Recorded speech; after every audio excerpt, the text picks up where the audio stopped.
Hello, welcome back to the channel. I'm Jag from Jag's Watches, and in today's video we are ranking watch brands. In fact, what we're doing is putting watch brands into different tiers. Now, I've seen this done many times before, but I'm going to make it a little bit more interesting today. Let's go through the 5 tiers that I have named here, as you can see on the screen. Right at the top, we've got Chef's Kiss, Creme de la Creme. The watches that are, in my opinion, very iconic, the brands that are very iconic, watches that you can only dream of having, that sort of category. Then we go to Take My Money, brands and watches which I would contemplate buying and want to buy. And then we go to Mechanical. So neither here or there. Don't feel too negative about these watches or this brand, but not so positive either. And then we go to Overhyped. So watches which I feel like don't deserve the hype, essentially. And then we have Hublot at the bottom, which is a little bit harsh. I know Hublot gets a lot of hate, but there's a lot of brands which I think fit that category of Hublot, and we'll see how I fare whilst I go through this massive list that I've got here. So there we go. We're going to start off with Casio. So Casio, for me, great brand. And you know what? Take my money, Casio. It's not going to be a lot of money. And so therefore, I don't mind spending a bit of money on a Casio. G-Shock, can't really go wrong with G-Shock Casios. They do the job. And if I was going on a hike, I feel like I'd want to wear a Casio G-Shock. Pretty indestructible. Moving on to Boulevard. Don't really care for it too much, but I don't think they're overhyped. I don't think they're a Hublot category. I'm just going to go for Mechanical for that one. Let me know in the comments if you would pick that as well. Chopard? I don't know actually about Chopard. I think it's not overhyped. I'm not a huge fan, if I'm going to be completely honest. I'm not very up to scratch when it comes to their new releases. I don't really keep an eye on this brand. So I'm going to put it in Mechanical for now. Mechanical. Oh god, we've got Gucci, aka Gucci. That's going to go in the Hublot category. That deserves to be in the Hublot category. It's not real horology. These designer brands that make watches, I just think they're a bit of an abomination, really. So stay clear. Oh, Bulgari, the thinnest watch. Now, I do want to mention, having the thinnest watch in the world is a bit of a flex. However, it doesn't really matter if the watch is ugly. And so therefore, I've got to put Bulgari in overhyped because I don't feel like it deserves the hype that it gets. The reason why I haven't put it in Hublot is because at least there's some craftsmanship there to get the watch so thin. I think it is an achievement, but the watch is ugly. So I'm going to put it in overhyped. Moving on to Breitling now. I've got the 1965 Top Time on. I love the vintage Breitlings. I love the vintage Navitimers. I think they're iconic watches. However, the newer releases don't really do anything for me. I couldn't even tell you what they released this year in Watches and Wonders, actually. So right now, it's a bit meh. So I'm going to put it in Mechanical. But I am a fan of Breitling. As I said, the vintage models. I love the Top Time range. And I do love the Navitimers. They're a little bit big, some of the newer releases. And so the Premier line I do like. But at the moment, we're going to put it in meh. We're going to Patek Philippe. I have to put this in Chef's Kiss because there's so many different watches. There's a particular model which is on my list for goals in terms of being able to buy this watch, and it's the Aquanaut. I love the Aquanaut. I do like the Nautilus as well, but the Aquanaut for me is just that quintessential daily casual, but you can dress it up a little bit as well. So that's why it's the Chef's Kiss for me anyway. Now Cartier, there's a lot of Cartier watches that I am a fan of. Drive de Cartier isn't talked about enough, I don't think. The Santos 100 I've talked about, Cartier Santos. A lot of different models. Of course, the Cartier Tank is probably the most iconic. So I'm a fan of Cartier. I think take my money, Cartier. I think it's only a matter of time until I buy one. So we're going to put Cartier there. Now, moving on to Beauvais. I respect the history and the legacy that they have as a watch brand. But again, I couldn't tell you any real models. And I'm aware of the brand, don't get me wrong. But again, I'm not going to put it in overhyped. I'm not going to put it in Hublot. I'm going to put it in Mechanical. But I have the respect that, you know, they've been around for a long time. So let's put it in Mechanical for now. A bit harsh, I would say. Now, AP is an interesting brand because I know a lot of people love AP, and rightfully so. The Royal Oak is such a beautiful watch. I've mentioned in a previous video that I'd pick the IWC Engineer over the Royal Oak. Other than the Royal Oak, however, I can't see any other model that I would ever consider buying in their lineup. I don't like the offshore.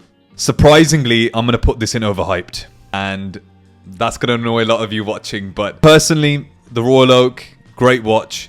But other than that, nothing that I would personally want to buy.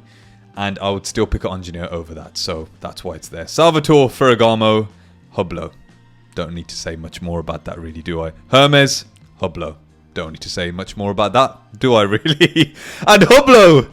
Hublot! There we go. 3 in a row. The trifecta. See, the thing is with Hublot, a lot of their watches, the Big Bang, several other, models I've seen copies of other watches, and they're just ridiculously priced, and then they just depreciate as soon as you buy them. I think they do get a little bit more hate than they need to get, and I think I'm definitely adding to that by having its own category. But you know what? I'd love to see the next 3 years Hublot turn it around, and Hublot being right at the top. I'd love to see that. Invicta, a brand I don't really know much about, if I'm going to be completely honest. So I'm going to put it in meh. Neither here or there. IWC. Now, prior to this year, actually, I would say that I wasn't the biggest fan of IWC. I've just been fascinated by the engineer. The new releases, the Darth Vader, even the gold with the black dial. Even just the standard steel models for me. I think it's such a beautiful, understated watch. And I mentioned in a previous video that when it comes to bracelet watches, I think this is at the top of the list for me. And if I could get one, I would get this. You know, a stainless steel, black blue dial. I mean, the Darth Vader would be great to get a ceramic version of this. And hopefully, fingers crossed, in the future, I'll be able to get hands-on with those watches. So watch this space. I'm going to go for IWC at the moment. I'm going to go take my money. Take my money, IWC, especially with the engineer range. Also, the Spitfire. Great watch. Great tool watch. I love the bronze version of that watch as well. So IWC, you know what? I rate you. I rate you. Jacob & Co. We're going to put you, my friend, into Hublot. I often see, on social media, Jacob & Co. watches being gifted to celebrities. And, obviously that's the way they're going about their marketing. But the Godfather watch, the roulette watch, vile for me. I think so much going on. It's just, especially the Godfather watch, I just think it's just like, it's not a watch to me. I just don't like it. Swiftly moving on. Jaeger-LeCoultre. Now, I've talked about how I would prefer to have a reverso over a tank.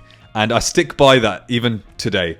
I would say, Jaeger, take my money. However, your watches are overpriced. The, reverso steel models are like 11,000-12,000 pounds. The duo face I'd love to have. I mean, the idea of having 2 watches in one, basically, really appeals to me. But they are a little bit expensive. So I'll be keeping an eye on the grey market, I think, with this. But take my money, Jaeger. Why not take my money? I do love the reverso. Other than the reverso, though, I have to say, not much that entices me in that range. A couple of great vintage models, dress watches that they do have. Very simple, sleek designs. So, Jaeger, take my money. Oh, Lange und Sonne. Now, when it comes to dress watches, I think this is my brand that I would go to. This is like a grail for me, I think, when it comes to dress watches. The Lange 1, the 1815, the striking time as well. So many great dress watches. I think I couldn't choose between the Lange 1 and the 1815. I think they're great watches. I think the Lange 1, has that uniqueness. I mean, the Lange 1, if you look at the dial, shouldn't make sense. It's, asymmetrical. It's just so much going on, but the way they've balanced the dial, it just works. And so I would say the Lange 1 for me is one of the best dress watches out there. Striking time as well, having that kind of digital mechanical look on the dial. Very, very impressive craftsmanship. Case backs, oh my god, to die for. So, a Lange and Sonne put you in chef's kiss alongside Patek. I have to. Now, actually, this is a brand again only this year that I would say I've been paying a bit more attention to, and that's because I'm a huge Henry Cavill fan. So that marketing's worked on me. I've definitely been looking at a lot of them, especially the Zulu time. A lot of the moon phase dress watches have also very, very appealing to me. Longines, I'm going to go to take my money. I don't know which one I would get. Again, I love the green bezel Zulu time. I don't like the stars on the dial, but other than that, I would say Longines, I like what you're doing. And also Jennifer Lawrence as well, and I think it's Kate Winslet, some more ambassadors there. So I think they're getting really serious now, I think, Longines. I think they're trying to pick up their game, so I respect what they're doing. Movado, again, not so familiar. I've seen a couple of Movados out in the wild before. Neither here or there, so I'm going to put you in meh for now. Now, Omega. I'm a bit of an Omega fanboy. I've got 2 Seamasters, the No Time to Die Seamaster, as well as the Piers Brosnan Seamaster as well, a classic. And that one's a birth year watch as well. If you haven't watched that video, go check that out, because it's a very interesting video about how I got that watch. I love Omega. I'm a big James Bond fan as well. I love the Aquaterra range. I love the Seamaster range. I love the Speedmaster range, the white dial, the white lacquer dial they brought out recently. The first Omega in space. Oh my god. There's so many iterations of the Speedmaster. A lot of them I don't care for, but the recent one, the first Omega in space, was a hell of a watch. I love Omega, and I think some of you may feel like it doesn't deserve to be in this box, but I'm going to put it in chef's kiss. I'm a bit of a fanboy when it comes to Omega. A lot of you probably think it should be Take My Money, but Omega has a special place in my heart, and that goes up at the top with the other brands there. With Lange and Patek, I've put Omega there. I love Omega, I really do. Great watches. Now, Panerai, it's interesting because really large diameters, 45mm, and for me that's a little bit too big. I just think for my wrists, I wouldn't really think about buying them. But I do like the aesthetic of them. I do like the way they look. But would I ever think about buying one? No. I don't think they're overhyped either. Don't think they deserve to be in the Hublot category. I'm going to put it in mechanical for now. Mechanical. Because I don't think I would ever really consider buying one at the moment. But that could change. That could bring some smaller dials. I know they do have smaller dials.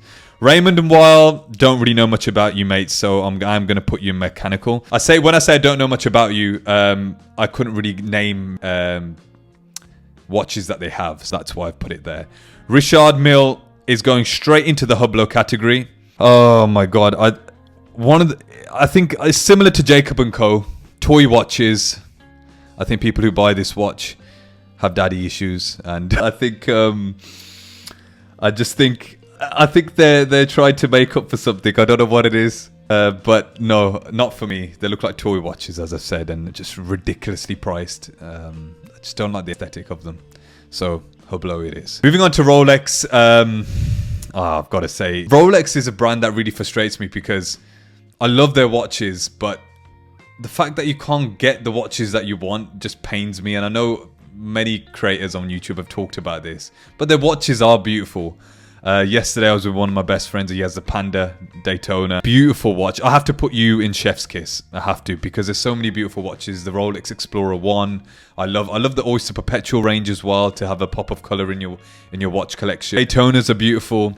I love the Yachtmasters as well. You know, so many watches. When you can't get hold of one, and you know the great market in the state that it's in. I mean, people talking about the Landweller, retailing for 13k the steel model and going for double the price. It's just too much for me. Seiko, take my money.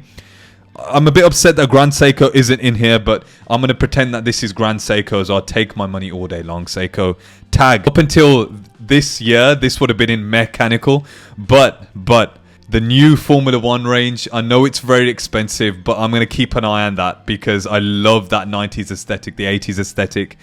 Really cool, funky, fun watches. Take my money, Tag Heuer. The Formula 1, I'm hoping will eventually be in my collection at some point as a fun watch to wear. Tissot,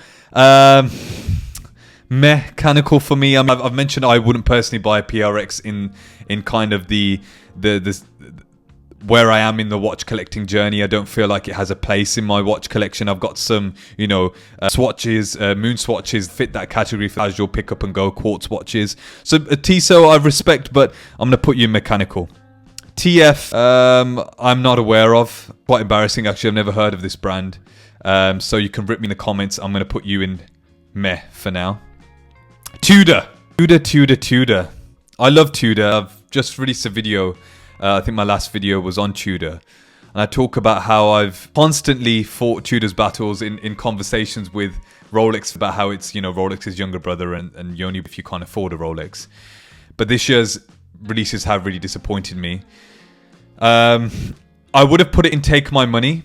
I feel like if Tudor release a watch, the North Flag I've mentioned before, if they revitalize that watch and maybe do something different with the Ranger, it would be Take My Money. But now, because of the releases this year, I'm going to put you in Mechanical. Ulysse Nardin, again, couldn't really talk about their watches. Have never really been interested in the brand. But, you know, Watches and Wonders this year, I did watch a couple of videos on the brand. But I'm going to put you in Meth for now.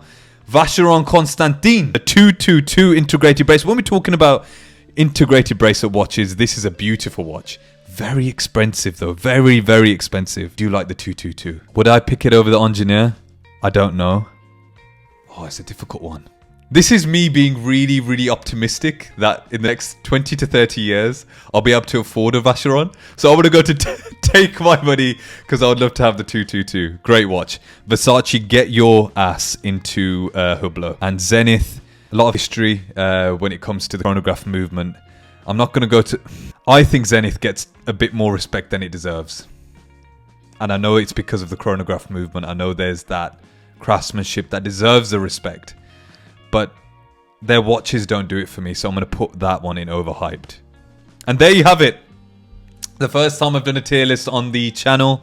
Have a look at that tier list. Would you agree with what I've done with those brands? What would you have done differently? Let me know in the comments. Again, this is my opinion, and I know a lot of you aren't going to agree with me. I've tried to provide some justification on my choices, but if you've enjoyed the video, make sure you like, subscribe, keep supporting the channel. I really appreciate all of you that have supported the channel so far. I've been Jag from Jags Watches, and remember, timing is everything, and I'll see you in the next one. Peace.